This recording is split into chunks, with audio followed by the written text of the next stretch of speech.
Assalamualaikum warahmatullahi wabarakatuh. Selamat berjumpa kembali sahabat Ubertu TV di channel kami, yaitu channel YouTube-nya Ubertu TV yang ada di Kota Bandung.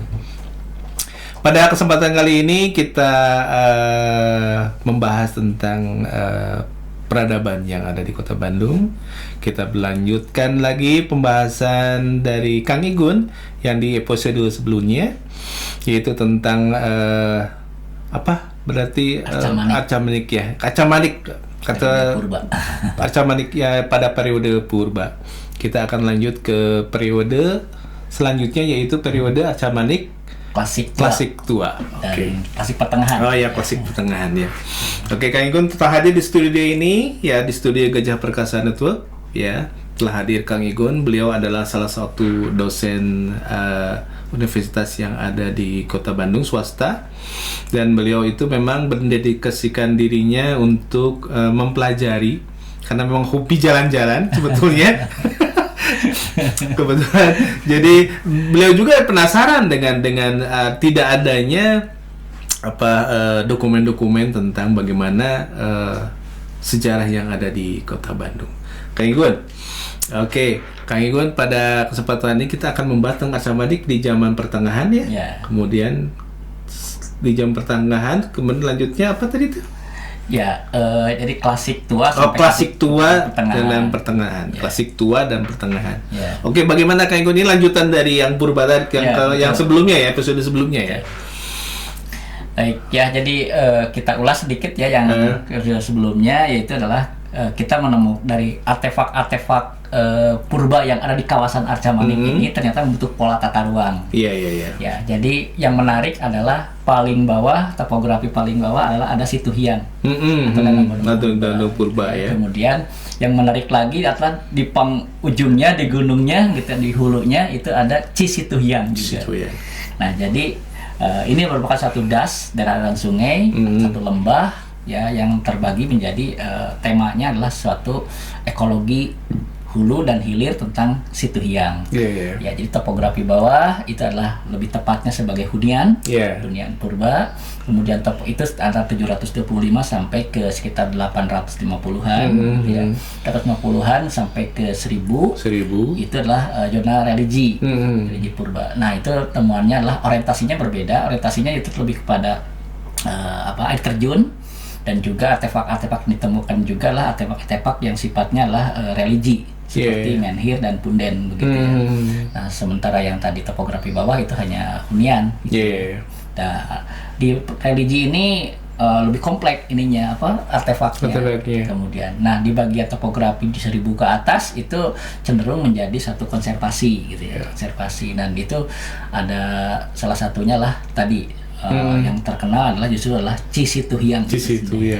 Nah, bagaimana nasib bahwa dari purba kemudian ditinggalkan oleh masyarakat purbanya, kemudian sekarang masuklah generasi yang akan menghuni menjadi zaman klasik gitu ya. Nah, tentu saja klasik ini adalah klasik tua Sunda, ini adalah lebih tepatnya adalah ketika zaman Tarumanegara atau Kendan ketiga ya, karena Kendan ketiga itu berpusat di Manglayang begitu ya. Nah, jadi kita akan cerita terkait dengan bagaimana temuan-temuan artefak di masa klasik tua atau Kendan dengan menerus sampai ke zaman yang tadi ya, masih pertengahan. Kita lihat coba.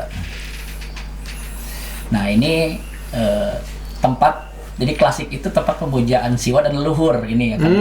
Jadi akan kita bedah bagaimana Arca-Manik ketika zaman purba itu lebih tepatnya tadi sudah terbagi polanya. Nah, di sini ada Arca-Maniknya sendiri, itu nanti kita akan telusuri nama-namanya gitu ya. Dan ternyata nama Arca-Manik itu sendiri nama-namanya berubah-ubah. Ya, berubah-ubah. Ya, kita lihat saja ya gitu. Nah, ini kita akan patokannya tetap akan membedah terkait dengan dari papan informasi dulu gitu ya. Kalau periode sebelumnya yang kita garis bawahi yang berkaitan dengan purba gitu ya. Tadi ada artefak punden berundak, banyak sekali temuannya. Nah, kita akan garis bawahi adalah artefak-artefak Arca Siwa, Arca Durga, Arca Ganesha, punden berundak. Berundak tidak ya, lingga. Oh, berarti ini agama Hindu sudah ini ya. Berarti udah masuk nih ya, berarti ya. Nah, jadi kita yang garis bawah ini yang kira-kira yang Hindu gitu ya. Kalau tadi yang di garis kemarin ya tadi atau yang periode sebelumnya itu yang di garis bawahi adalah tadi yang punden berundak. Iya. Nah, kita percaya pada zaman purba lah udah pada waktu itu ya. Ya. Sekarang yang kira-kira adalah terkait dengan klasik Hindunya. Iya. Nah, kita lihat. Nah, jadi papan informasi tadi memuat artefak religius Hindu ya, seperti Arca Siwa, Durga gitu ya, kemudian Ganesha, punden berundak, batu lingga dan sebagainya. Nah, pertanyaan besarnya itu di mana sih? Gitu. Benar. Itu yang bikin penasaran kan sebetulnya kan ya. Sebagai orang yang penasaran. Yang penasaran kan gitu. Di mana lokasinya sih sebetulnya? Ya bungkelekannya tuh. Tahu rupanya seperti apa? Benar. Gitu ya. Terus kemudian tahu dari abad berapa. Gitu. Ini pertanyaan-pertanyaan dasar yang memang ya bukan hanya mungkin saya sangat penasaran dengan Mbah Anto itu ya, kemudian ya mungkin ya saya yakin teman-teman yang lain juga gitu ya, pasti penasaran. Benar. Sebenarnya di mana gitu ya. Nah, kita coba telusuri ya gitu. Jadi papan informasi ini kan harus jelas di mana gitu. Bukan. Nah, baik ya. Nah, ini saya coba kutipan Jung Hoon ya. Kita cari dengan revolusi dengan Mbah Anto itu kan revolusi jadi literasi gitu ya. Nah, ini yang menarik ini tadi yang disebut dengan tidak ada lagi jalan yang menuju ke sisa-sisa tempat penyembahan dewa. Nah, tidak ada lagi jalan yang menuju ke sisa-sisa tempat penyembahan dewa. Jadi memang kawasan ini adalah kawasan penyembahan dewa. Jadi kesaksian dan penuturan atau catatan Jung Hoon itu menyebutkan bahwa Arca Manik adalah pada zaman klasik, ya, zaman klasik atau sebelumnya itu disebut dengan tempat penyembahan dewa.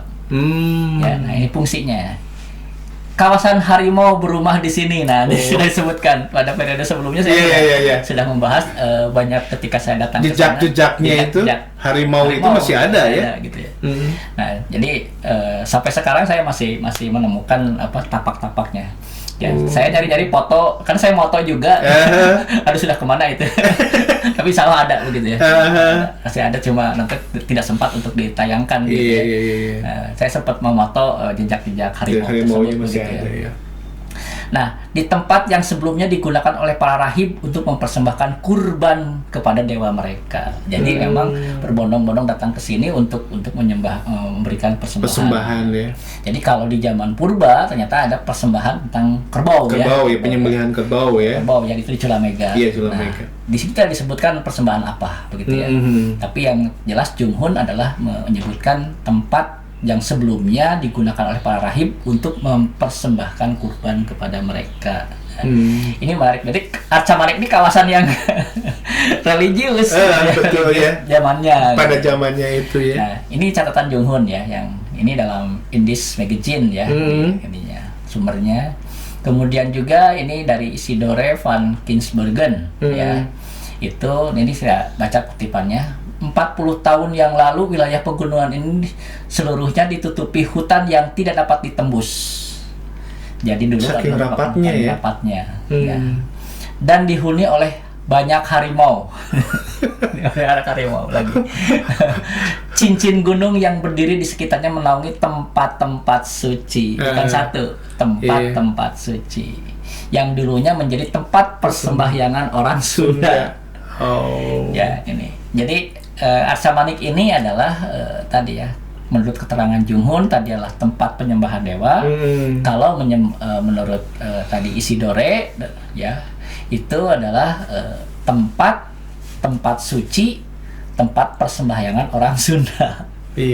Ya, jadi jelas ya. Jadi kawasan Arca Manik ini secara klasik tadi purba juga adalah religius. Kemudian pada zaman klasik juga menjadi tempat kawasan religius. Ya, gitu ya. Nah, ini jelas ya, artinya literasinya jelas gitu. Kita lihat di peta ya, di peta yang tertua. Peta yang tertua. Peta Ciela ya. Nah, peta yang tertua ini mudah-mudahan sih bisa menemukan yang lebih tua lagi gitu ya. Tapi yang selama ini yang bisa didapatkan yang tertua adalah peta Ciela. Peta Ciela itu peta yang menurut Dennis Lombard adalah 1566 Masehi. Jadi abad ke-16 gitu ya. ini peta sesaat sebelum Pajajaran runtuh. Jadi masih di bawah kekuasaan. Jadi kita bisa memetakan, tapi sudah ada yang namanya Kerajaan Timbanganten. Nah, jadi Timbanganten. Nah, itu informasinya. Tapi yang harus kita baca sebetulnya adalah kata-kata yang ada di toponominya. Iya. Toponominya ya. Nah, itu tertulis dengan ada Huyung Warang. Namanya kalau diterjemahkan sekarang Ujung Berung. Ya. Jadi ternyata Ujung Berung sudah ada tuh. Iya. Nah, di samping Ujung Berung atau sebelah baratnya Ujung Berung ternyata disebut dengan Medang Gana atau Medang Jati. Nah, kita tahu kalau kita literasi banyak hal ini adalah kalau kita sederhanakan, kalau Medang Gana, Medang Jati biasanya tempat. Tapi kalau nyebut Medang itu adalah kawasan. Nah, kawasan Medang ini adalah kawasan suci. Tapi sifatnya adalah pendidikan. Biasanya, jadi yang disebut Medang biasanya adalah tempat suci, tapi juga adalah sebagai karsian, jadi atau tempat pendidikan lah gitu ya. Pendidikan berbasis spiritual, betul. Atau yang dinamakan dengan tadi yang di dalam informasi dalam situs disebut dengan tanah kaitar. Jadi betul ya, jadi informasi terkait dengan apa yang tadi ada di situs itu disebut dengan tanah kaitar. Itu adalah yang disebut kaitar adalah sama identik dengan yang namanya Medang. Ya, nama Medang artinya yang itu tertulis dalam peta Ciela 1560. Jadi kalau di sini belum ada namanya Arca Manik. Belum disebut Arca Manik. Belum disebutkan ya. Nah, tapi itu adalah jadi di wilayah barat dari Ujung Berung, Kampung Ujung Berung lama itu dinamakan Medang. Ya, Medang. Jadi tanah yang suci, tanah yang tempat pendidikan gitu ya, pencerahan pendidikan melalui spiritual kira-kira seperti itu. Ini jadi menunjukkan bahwa betul bahwa kawasan Arca Manik zaman klasik adalah religius gitu gitu. Jadi tidak hanya tadi tulisan Junghun dan Isodere juga adalah di peta juga masih berkaitan dengan religi begitu. Nah, ada lokasi yang kira-kira sekarang disebut dengan Arca Manik. Itu adalah Cikeling. Nah, ini. Jadi kata Arca Manik sendiri ternyata tidak lama, baru-baru ini. Baru-baru ini. Di abad 18-an berarti ya? Betul ya, jadi lokasi lamanya tadi ya kalau peta Ciela menyebutnya masih Medang. Nah, kemudian tapi identik dengan tadi ya, religius. Nah, ini ada lokasi nih ada. Ini peta abad ke-17 ya itu. Itu menyebut Cikeling. Di samping timur itu ada Ujung Berung, di barat itu ada Cikeling. Jadi mohon maaf di sini itu kita informasikan bahwa kalau peta-peta lama itu terbalik ya, utara dan selatan. Selatannya di atas. Selatannya itu ada di atas. Ya. Jadi supaya membacanya. Saya juga tadi bingung kemana di situ gitu ya. Jadi sebelah baratnya Ujung Berung itu, Kampung Tua Ujung Berung itu adalah ada Cikeling, Kampung Cikeling. Ya. Kampung Cikeling. Nah, ditelusuri ternyata tadi yang sekarang Arca Manik lah sebutnya ya. Arca Manik. Nah, saya penasaran yang disebut dengan Cikeling itu naon sih? Gitu ya. Kan ini Cikeling itu untuk penyebutan warna hitam kan sebetulnya kan? Cikeling lah, salah satunya itu hitam. Gitu. Jadi, yang hitamnya itu apanya gitu ya. Kita cari gitu ya. Nah, ini. Dan ada yang tidak di itu. Ada satu kampung di bawah tapi tidak ditanda tanya gitu. Tidak ditulis apa namanya. Nah, saya menduga dan memang nanti menganalisis, membuat hipotesa bahwa itulah Seke Kondang, nanti pusat karawitan kerajaan Arca Manik nanti ya. Nanti kita akan telusuri pada episode berikutnya, kita akan membahas yang tidak yang ditanya-tanya itu. Kita coba Cikeling dulu lah. Nah, Cikeling. Nah, ternyata di peta 1726 juga terdapat Cikeling. Cikeling. Jadi, nah ternyata kalau kita telusuri itu lebih tepatnya adalah kampung dengan ciri sumber air dari batu berwarna hitam. Jadi Cikeling, itu air, keling itu hitam. Gitu. Jadi air hitam. Air dari batu hitam. Hitam. Nah, tapi juga bisa berkaitan dengan Kampung Kelang. Ya, Keling, Kelang gitu. Kampung Kelang itu sendiri ada di Kendan, di Nagreg. Dan ternyata nanti ini bisa juga nanti kita akan sambungkan dengan nanti ketika membahas kerajaan Arca Manik ya, karena mereka juga berkaitan dengan kerajaan Kendan. Kerajaan Kendan. Nah, ini jadi Cikeling itu ternyata ada di atas ya tadi yang sekarang Arca Manik itu sendiri. Nah, Nah ternyata ini ya saya cari kemana-mana. Secara visualisasi di lapangan ternyata itu adalah sebuah air terjun dengan batu berwarna hitam. Warna hitam, ya Cikling ya gitu. Nah tadi karena tempat-tempat istimewa, tempat-tempat baik itu hunian sampai religi, apalagi religi itu pasti akan bersumber pada satu tempat yang juga istimewa. Betul. Ya dan itu jadi landmark istilahnya, Cikling ya artinya jelas ya. Itu sangat eksotik sekali gitu ya. Ini adalah air terjun Cikling gitu ya. Jadi ini adalah yang dimaksud dengan air terjun Cikling gitu ya. Nah ini eksotik sekali ya gitu, dan bahkan ini juga menjadi pondasi untuk ketika berbicara tentang hunian-hunian purba. Betul. Ya, artinya di zaman klasik pun diteruskan ternyata. Artinya spirit yang spiritual ketika pada zaman purba itu dibawa juga diteruskan oleh zaman klasiknya. Ya. Tapi berbeda dimensi yang tadi purba itu dengan keyakinannya sendiri dengan roh nenek moyang gitu ya, animisme. Sementara ini sudah orientasinya kepada Hindu, Siwa gitu ya itu gitu. Nah, tapi nanti kita akan melihat bahwa ada jejak-jejak yang bersentuhan. Jadi yang hunian jejak peradaban purbanya masih ada. Kita lihat ya. Nah, juga ada karena zona ini zona kaya mata air dan air terjun. Ya, jadi ada air terjun yang lain masih sangat atas Nah, lalu kemudian di mana sih sebenarnya sekarang situs-situs yang situs-situsnya berkelompok gitu ya. Jadi papan informasi itu apakah benar nih gitu ya. Yang tadi disebutkan ada Siwa, Ganesha dan sebagainya, itu kan di mana sih letaknya? Nah, kita telusuri dengan informasi peta gitu ya. Kita lihat di peta 1811 itu ada Pamoyanan. Nah, Kampung Pamoyanan. Jadi sebelum Arca Manik itu ada di bawahnya adalah nama Kampung Pamoyanan. Nah, Pamoyanan kemudian, ternyata kata Pamoyanan ini di literasi banyak sekali.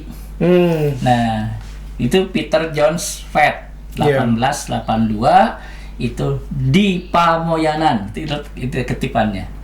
Dalam garis lurus sekitar 11 posisi 75 detik ya, barat laut dari Pasangrahan Nagarawangi dan pada ketinggian yang sama. Di sini ada punggungan membujur yang menurun dan puncak Pulasari juga dari disebut Kasur. Ke dataran tinggi Bandung. Mula-mula kami ikuti jalan di kebun kopi sampai ke Kampung Pamoyanan, lalu mendaki di antara Gunung Kinga dan kemudian melewati puncak Citaya Bumi di punggung bukit yang bersebelahan arah timur. Artinya ini dia menemukan satu artefak dengan ciri-ciri ini gitu. Dalam bentuk deskripsi ya. Unik kan? Aduh ini. Akhirnya nambah kerjaan. Berarti saya harus ke Nagarawangi dulu. Betul. Ya, atau yang tadi tempat silat tadi bahas tentang Nagarawangi itu tempat silat gitu ya. Nah, jadi tempat padepokan silat itu harus kita ukur nih, berarti harus di posisi 11 derajat gini-gini. Betul. Gitu ya. Terus kemudian harus nanti apalagi ada nanti informasi lain. Jadi ini petunjuk gitu ya, petunjuk lokasi-lokasi arca-arca tersebut ada di sini gitu. Ya, nah sekarang udah nggak ada gitu ya, tapi ininya pasti di sini gitu ya. Silakan. Nah, ini yang lebih akhirnya saya menggunakan busur ya. Di peta itu saya menggunakan busur gitu. Gitu ya. Nah, ini jadi titik awalnya itu apa itu berarti? Nagarawangi. Nagarawangi. Oke. Nagarawangi. Nah, ini ada Junghun menyebutkan di Pasir Pamoyanan. Kita udah tahu nih Pamoyanan udah tahu. Kita kunjungi Pamoyanan. Tapi persoalannya di Pamoyanan itu akan diubek. Nah, tapi yang paling tepat adalah kita coba hitung dari Nagarawangi dengan ketinggian yang tadi sebutkan kira-kira di 1000 mdpl. Ini unik gitu. Nah, pertanyaannya apakah orang dulu itu sudah tahu kompas gitu, kompas gitu, sehingga meletakkan sesuatu yang tepat gitu ya di kisaran 1000 mdpl. Betul. gitu. Itu luar biasa gitu. Kenapa gitu, pertanyaan di 1000 mdpl. Apa mereka punya teknologi ya? Itu luar biasa ya. Nah, Pamoyanan pada garis lurus 1,5 pal ke utara. Dengan belok agak ke kiri 75 derajat ya, ke arah barat. Ke arah barat ya. Dari Pasangrahan Nagarawangi dan ketinggian kurang lebih sama. Jadi petunjuknya jelas ya, gitu. Iya. Petunjuknya jelas. Jadi kita lihat peta saja lah, gitu ya. Kita peta, kita gunakan yang MDPL-nya. Kalau sekarang ArcGIS lah, gitu ya. Lebih enak dengan ArcGIS, gitu ya. Iya. Cari Pamoyanan. Nah, kira-kira Pamoyanan. Nah, ketemulah di situ. Nah, akhirnya kita menemukan satu titik di mana itu lokasi-lokasi, dan betul bahwa ternyata itulah pada bukit yang disebut dengan Pamoyanan. Dan kemudian tadi ada bukit yang disebut dengan bukit tadi Citayam Bumi dan Kinga. Itu ternyata itu namanya sekarang Bukit Nini Maranak ya, sekarang itu bukit atau Pamoyanan atau di Nini Maranak itu diapit oleh dua bukit. Itu sekarang disebut dengan Pangeteran dengan Bukit Oletapa. Nah, di tengah-tengah ini yang disebut dengan tadi yang disebut dengan Pamoyanan itu sendiri ya. Nah, jadi memang petunjuk ini adalah petunjuk yang luar biasa begitu ya, harus jelas ya artinya ini kajian yang memang surveinya Jalama itu membuktikan ini gitu ya. Kita lihat ya gitu ya. Nah, yang kita temukan adalah dari situs tadi ya, titik tadi itu adalah satu. Ini kita bahas Junghun ya. Ketiga sosok ini, jadi ada 3 temuannya. Ada 3. Artefak yang di sana itu. Nah, ada 3. Ditemukan oleh Junghun itu ada 3. Dicatat maksudnya, ditemukan. Iya. 2 Arca Siwa, Mahadewa, dan Durga. Jadi yang dicatat oleh Junghun adalah 2 Arca Siwa, Mahadewa, dan 1 Durga. Ya, Durga itu yang tadi kalau bahasa masyarakat setempat sekarang disebut dengan Nini Maranak. Nini Maranak. Ya, Nini Maranak. Jadi itu sekarang namanya bukit juga, Bukit Nini Maranak. Jadi keterangannya memang tepat ya di masyarakat lokal setempat, itu sesepuh setempat. Nah, itu juga masih menyebut di situ tempat lokasi situsnya gitu ya. Jadi memang keterangan ini adalah bukan hanya keterangan ilmiah tapi juga keterangan informasi masyarakat dan sesepuh gitu ya. Ketiga sosok ini, Durga, Siwa, Mahadewa, dan Arca Siwa, Mahadewa, dan Durga berdiri di atas 3 pelataran yang berbeda, satu dari yang lainnya. Artinya di agak sedikit tempat berbeda begitu. Iya. Yang barangkali merupakan pelataran seni, tapi membentuk satu kesatuan pelataran seni. Nah, jadi dalam satu lokasi yang itu ada 3 tempat. Iya. Ya, itu maksudnya ya. Yang dibuat dari batu-batu persegi. Nah, di zaman itu sendiri sudah tertimbun di dalam tanah. Jadi sebagian sudah tertimbun dalam tanah ya. Mungkin sebagai pondasinya mungkin begitu ya. Jadi nanti ini akan kaitan dengan yang namanya nanti adalah bencana nanti. Ketika nanti membahas kerajaan Acamanik itu salah satunya lah dipindahkan itu karena salah satunya adalah kejadian bencana gitu. Iya. Betul. Jadi korelasinya tinggi dan informasinya jelas gitu. Dan mungkin sudah dibuat lagi di bumi. Maksudnya gimana tuh kamu? Jadi akan direvitalisasi di tempat lain lah gitu ya. Jadi itu ya. Kemudian nah, ini saya mencari-cari sebuah fakta yang paling sahih dan fakta yang paling membuktikan bahwa itu adalah seperti apa rupa daripada Durga dan lainnya gitu ya. Atau Nini Maranak. Nini Maranak itu ya. Jadi karena yang di tempat yang sudah diinformasikan ada di Museum Nasional itu sudah tidak ada. Kemudian Arca Durga yang ada di mana di Museum Sri Baduga. Juga bukan yang ini. Oh gitu ya? Bukan. Jadi memang saya bandingkan antara foto ini dengan yang ada di sana. Dua museum tersebut. Dua museum itu. Di Nasional dan juga ada di mana? Sri Baduga itu berbeda. Jadi memang ada meskipun jenisnya sama, Durga gitu ya, tetapi gambarnya berbeda. Secara bentuk berbeda gitu ya. Berbeda. Nah, jadi ini yang saya temukan di Isodere van Kinsbergen, ya. Dan itu jelas menyebutkan bahwa itu adalah di Pamoyanan. Menyebutkan begitu ya? Gitu ya. Jadi ini adalah paling sahih ya, paling sahih. Jadi sehingga kalau yang lain itu saya kira dasarnya nggak jelas. Ini yang paling. Nah, baik kita kutipannya ya dari Junghun itu sosok. Jadi Kinsbergen ini banyak mengutip Junghun gitu ya. Iya. Sosok ini atau Durga terbuat dari batu panjang 1,5 kaki. Nah ini, jadi tingginya 1,5 kaki yang dipahat di atas dan memperlihatkan sosok wanita yang cantik. Nah, dengan bentuk raut dan bundar dan lembut, serta dahi yang agung, payudara membusung, dan proporsi anatomis yang sangat sempurna di setiap lekuknya. Dia berdiri atas benteng Nandi ya. Nah, di atasnya ada Nandi ya, banteng Nandi ya. Di sampingnya ada berlutut Maisasura. Nah, ini tadi yang di samping ya. Kiri. Yang ditendukannya, dan di belakangnya ada 2 lengan ragawi yang merentangkan 3 lengan simbolis tuh ada. Di belakang gitu ya. Nah, beserta atribut siwa yang lazim, ada cakra, trisula dan sebagainya. Nah, ini sosok ini hampir seluruhnya masih utuh. Nah, jadi hampir utuh. Jadi betul utuh ya, utuh ya.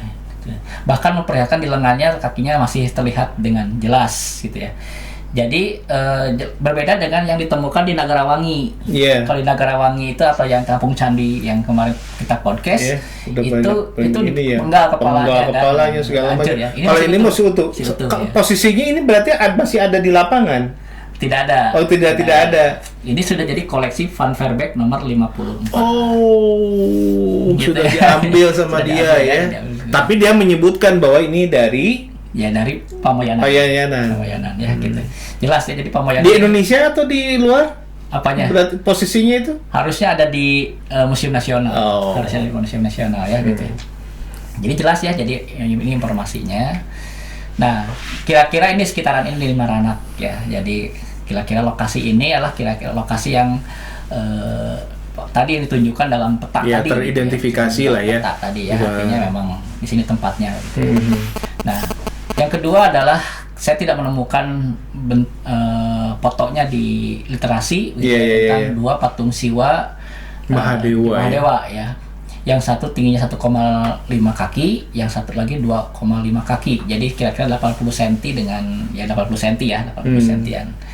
Sangat tua. Nah, ini di garis bawahnya lah, sangat tua. Kenapa begitu? Nah, nanti kita akan menyebutkan tadi usianya di abad keberapa kan, gitu ya. Sangat tua ini. Jadi ini membedakan dengan yang tadi ya. Gitu.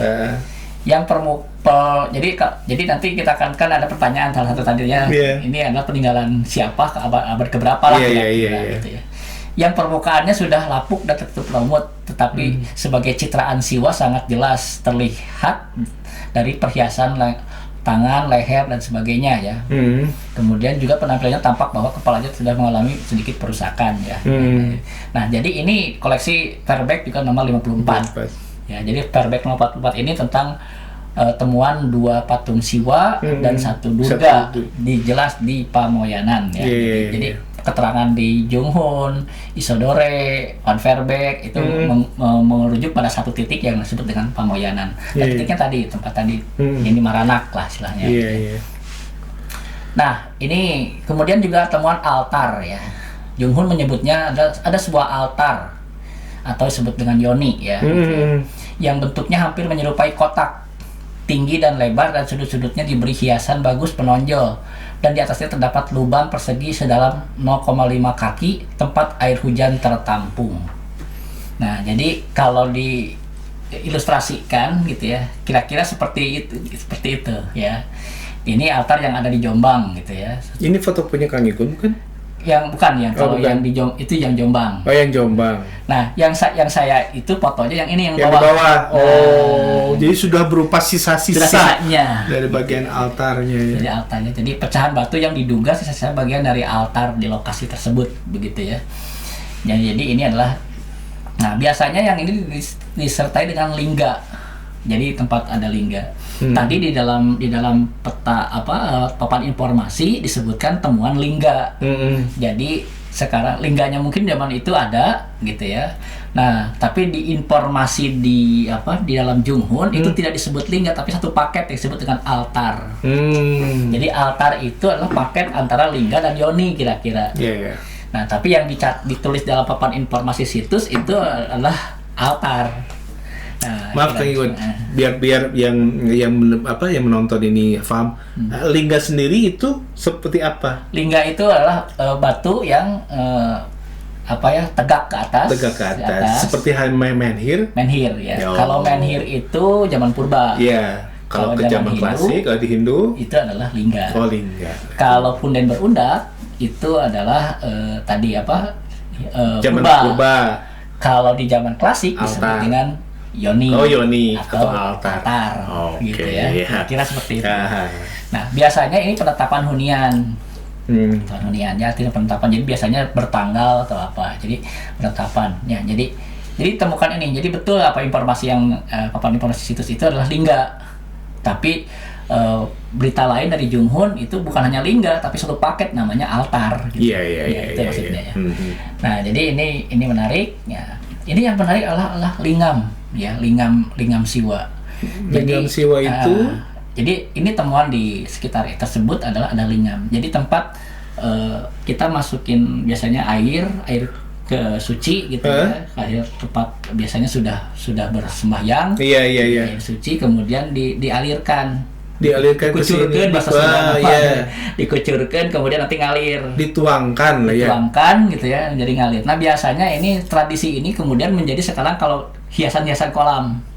Oh, iya. Nah, itu sebenarnya tradisi siwa itu.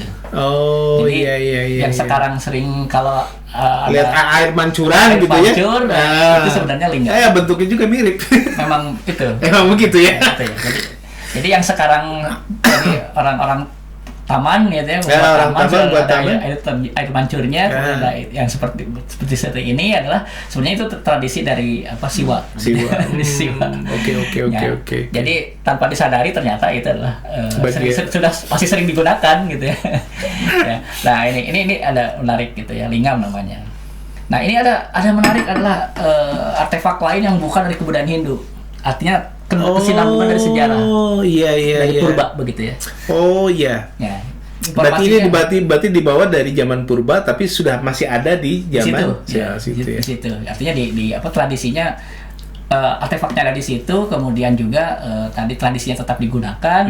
Jadi yang menarik berarti kan ini adalah kawasan yang tidak hanya siwa, tidak hanya Hindu gitu. Iya. Tapi sudah berakulturasi dengan artinya sebenarnya kebudayaan purba atau animisme itu berakulturasi dengan tempat-tempat pemujaan siwa begitu ya.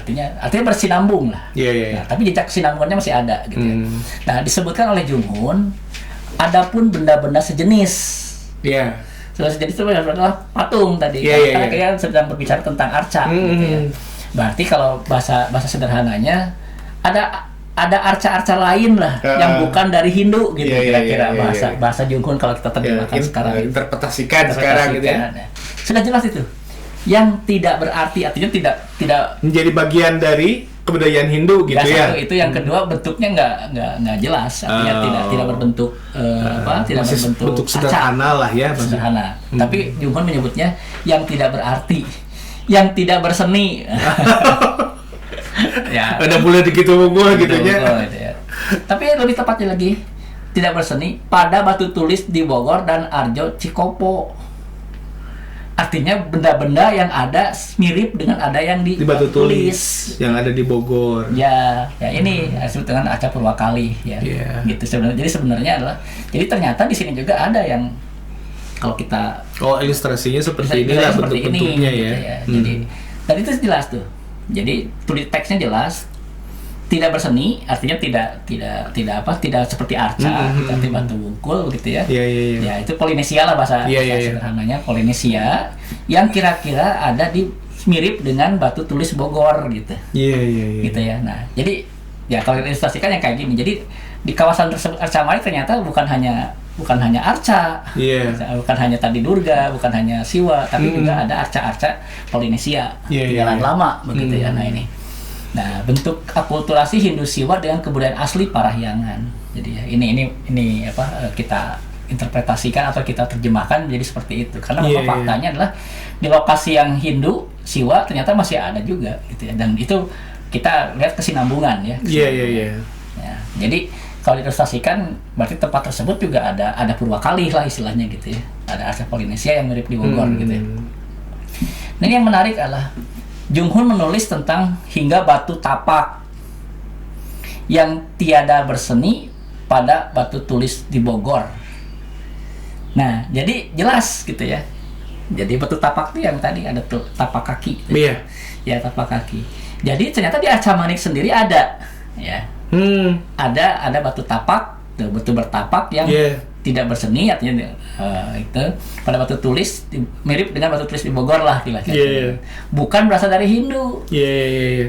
Nah itu keterangan. Batu bertapak ini sekarang udah nggak ada ya? Semua udah nggak ada. Jadi hanya ini ada catatan dari Junghun lah gitu. Junghun ya catatan Junghun gitu ya. Nah artinya tempat tersebut ternyata kaya akan artefak yang tidak hanya tadi Durga ya, atau masyarakat setempat ini Maranak saja gitu ya. Nah gitu ya. Tidak ternyata gitu ini. Nah ternyata yang tadi yang artefak lain adalah yang 100 meter dari papan informasi ada yang namanya adalah tadi punden begitu ya. Nah, punden berundak. Nah ini juga tradisi lama gitu. Jadi selain tradisi punden juga ada arca Polinesia gitu ya. Kemudian ada batu tapak gitu, yang lama begitu ya. Nah ini kemudian ya itulah yang kemudian kenapa disebut Nini Maranak. Nah balik lagi ternyata yang disebut dengan Nini Maranak itu ya kita lihat Nini Maranak itu ternyata adalah masyarakat setempat menyebutnya ini. Jadi Nini itu perempuan ya biasanya. Kalau Nini, kalau bahasa lama itu nyebut Nini itu adalah buat perempuan yang dewasa. Yang dewasa. Jadi, bukan yang tua ya? Bukan Nini. Jadi Nini itu adalah orang dewasa, perempuan dewasa lah. Perempuan dewasa. Bentuknya Nini ya. Nah Nini. Nah itu ternyata ya simpelnya adalah karena tangannya banyak, bawa anak banyak gitu. Dan mengerjakan tugas yang banyak gitu ya. Jadi Nini atau perempuan dewasa membawa banyak anak ya. Nini mau marawa anak gitu. Nini maranak. Nah jadi ininya. Nah kemudian tadi ya di kemudian hari, kemudian inilah karena sudah ditemukan, kemudian menarik datang juga orang-orang di sana, akhirnya disebutlah Kampung Arca Manik ya gitu. Jadi Kampung Arca Manik baru tertulis pada 1910. Tadi yang peta itu 1811 ya kalau nggak salah. 1911 masih Pamoyanan. Masih Pamoyanan ya. Terus 1726 itu masih Cikling. Cikling betul. Nah, jadi di peta 1910 itu sudah namanya Arca Manik gitu ya.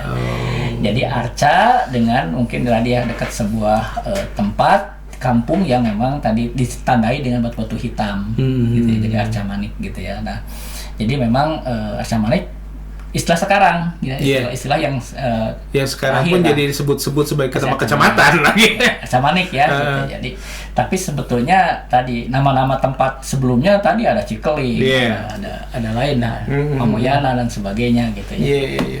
Nah gitu ya, jadi ternyata luar biasa begitu ya, informasi Junghun ini ternyata kalau kita telusuri di lapangannya bisa menemukan banyak hal ya. Gitu ya, banyak hal ya. Betul. Nah ini sekarang perkiraan waktu tadi pertanyaan abad keberapa? Nih Junghun masih menulis bahwa lebih tua dari candi Prambanan, candi-candi terkenal di Pegunungan Dieng. Ya. Nah kita tahu di Pegunungan Dieng ini adalah ya kira-kira abad ke-7 dan 8.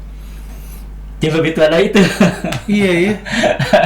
Nah, sedangkan yang ini yang tadi kita bahas itu abadnya abad ke-15 ya.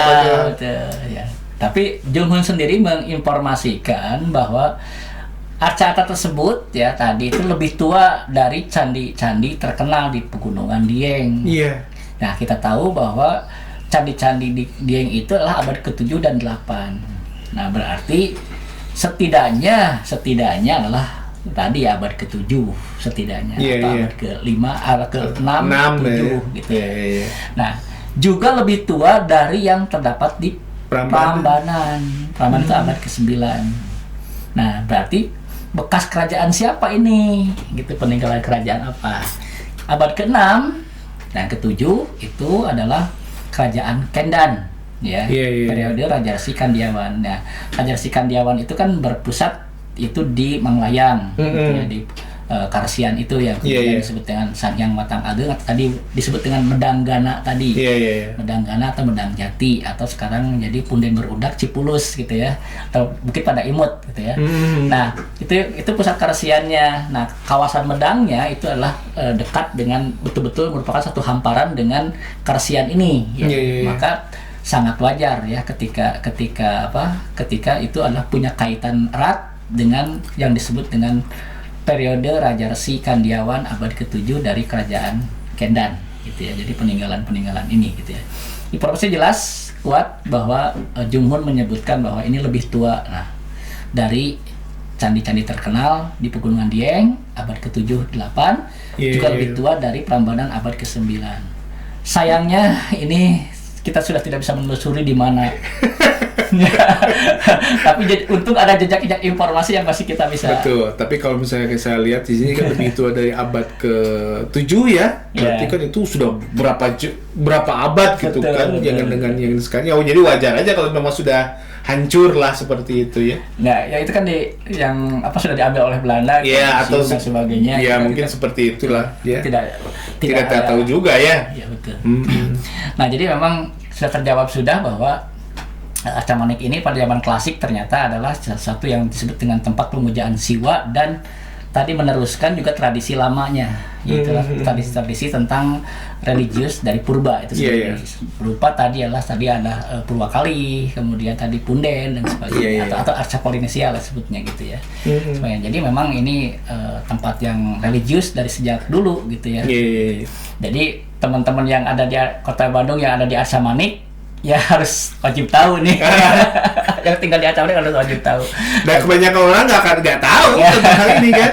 Betul. Bahwa ternyata kita tuh istilahnya mana ya, sejarah artefak itu babalatak. Babalatak gitu ya. Babalatak. Ya. Baik, nanti kita akan sambung lagi ke periode ketika Arca Manik jadi kerajaan nih. Luar biasa Kang Igun. Nah, pertanyaannya nanti di mana lokasi kerajaannya, bagaimana bentuknya, nanti kita akan bahas di periode berikutnya gitu ya. Oke, sahabat Ubertu TV, kita bisa tadi mendengar ya begitu detailnya Kang Igun menjelaskan kepada kita di dalam podcast ini bahwa memang kalau dilihat dari asumsi atau yang ditemukan oleh Kang Igun, berdasarkan penjelasan dari Junghun dan segala macam, itu ternyata memang peradaban kita yang ada di Jawa Barat, terutama di Sunda ini merupakan peradaban awal mungkin ya kalau saya melihat ya. Bayangkan bahwa penjelasan dari Junghun, peninggalan-peninggalan itu lebih tua dari peninggalan-peninggalan dari abad ke-7 dan abad ke-8. Ya. Oke, sahabat Ubertu TV, kita dari channel YouTube-nya Ubertu TV akan mencoba menggali lebih dalam bagaimana perkembangan sejarah yang ada di Tatar Sunda ini, dan mudah-mudahan ini memberi pencerahan kepada kita semua, karena selama ini yang kita tahu bahwa di daerah Bandung itu tidak banyak ditemukan bukti-bukti artefak atau kesejarahan yang ada di sini, sehingga kita kadang-kadang kita juga sebetulnya Bandung tuh apa sih gitu kan ya.